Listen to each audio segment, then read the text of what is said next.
Class 12, A Thing of Beauty, Poem number 4, Flamingo Textbook, Literature Section, English Core Course.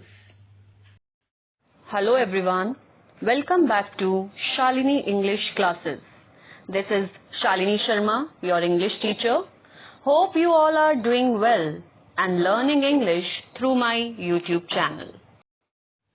In this video, I will be explaining all the important aspects related to poem A Thing of Beauty, which is poem number 4 of Flamingo Textbook.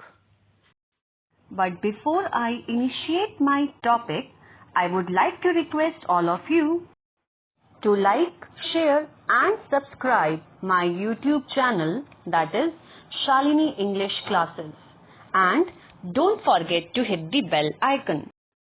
The reason is that you will be getting notifications and updates for my new uploads. So students, please like, share and subscribe my YouTube channel. Let's start with the introduction of the topic, A Thing of Beauty. This poem, A Thing of Beauty, is an excerpt from poet's longer poem, Endymion, a poetic romance. It was based on a Greek legend in which Endymion, a beautiful young shepherd, was enchanted by Cynthia, the moon goddess, and he decided to seek her out through the forest and down under the sea. For poet, beauty was to be understood and felt in the bounties of nature. He was a worshipper of beauty, and beauty was truth, and truth was beauty. According to the poet, beauty never fades away or gets devalued. It remains forever new, appealing and fascinating. And beauty is also a source of permanent joy and binds us to the earth. Here you will come to know about the poet of the poem A Thing of Beauty, and the poet is John Keats. John Keats was a British romantic poet. He was one of the main figures of the second generation of romantic poets. Although his poems were not generally well received by critics during his lifetime, his reputation grew after his death. So by the end of 19th century, he had become one of the most beloved of all English poets. He had a significant influence on a diverse range of poets and writers. And this poem, A Thing of Beauty, is actually an excerpt from his longer poem, Endymion, a poetic romance. Here you will come to know about the theme of the poem, A Thing of Beauty.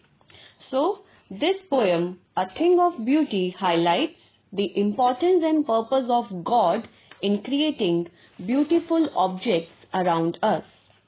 A thing of beauty gives permanent joy, happiness, and remains forever new and appealing.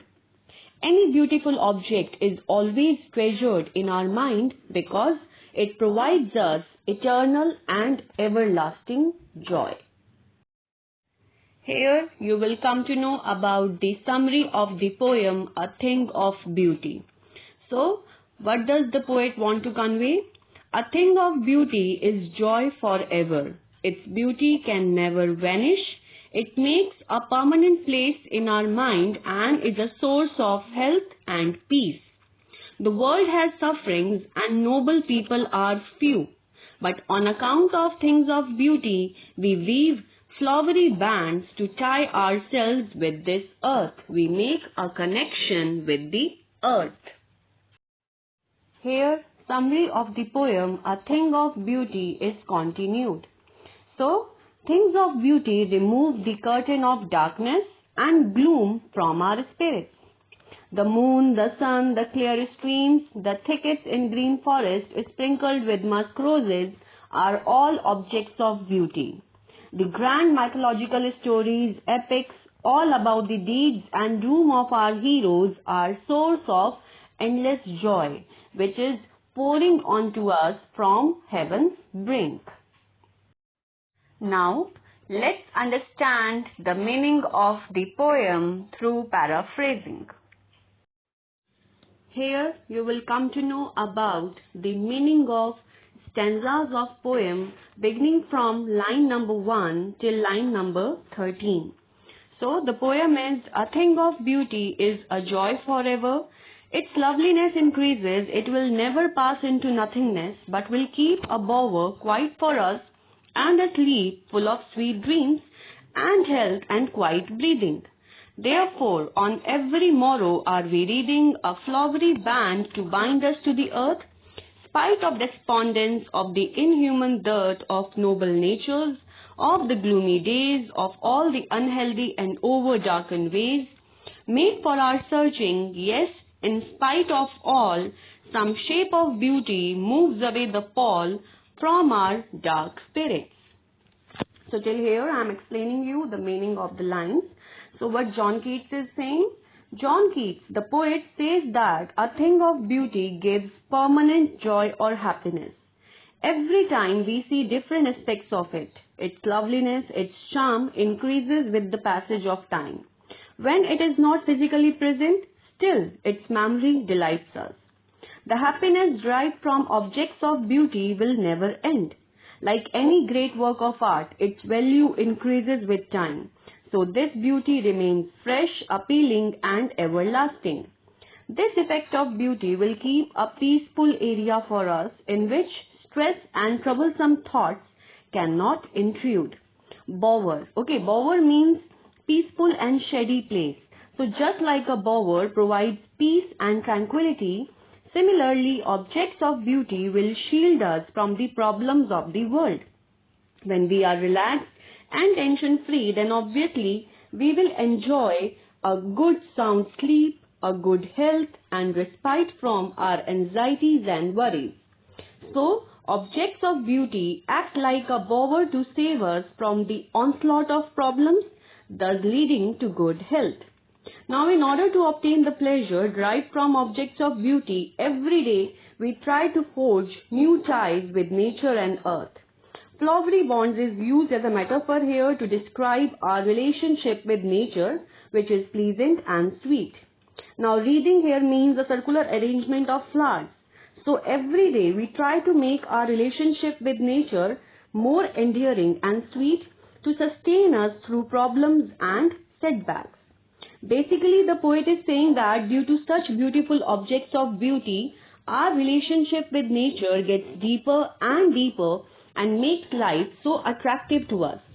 Then objects of beauty revive our faith in life and make us feel happy and sustain us despite the trials and tribulations of this world. Then poet John Keats states that the world is full of despair and there is real lack of noble people.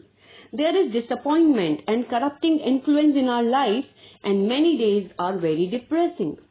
There is a severe lack of noble nature because man has moved away from ennobling influence of nature.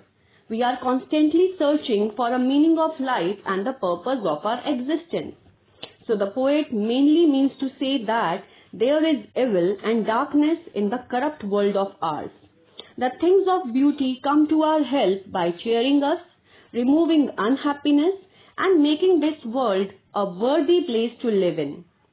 Man strives and struggles to find a way out of this darkness and gloom, in spite of experiencing sadness and unhappiness. So by seeing beauty in one form or the other, the human beings get happy. Objects of beauty drive away our sadness and depression in one way or the other way. That's why a thing of beauty is an important aspect of our life. Here we will be doing paraphrasing from line number 13 to line number 24 of the poem.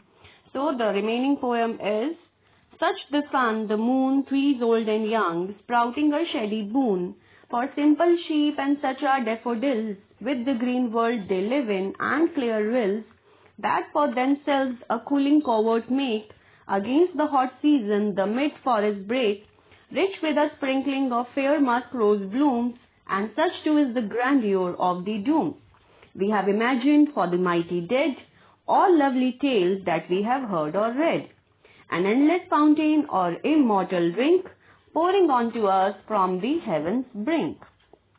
So, what does the poet wants to convey? This part of the poem gives us examples of the objects of beauty that God has created for us. These are the sun, the moon, young and old trees which offer shade to sheep. Then there are beautiful flowers like daffodils which grow in pastures.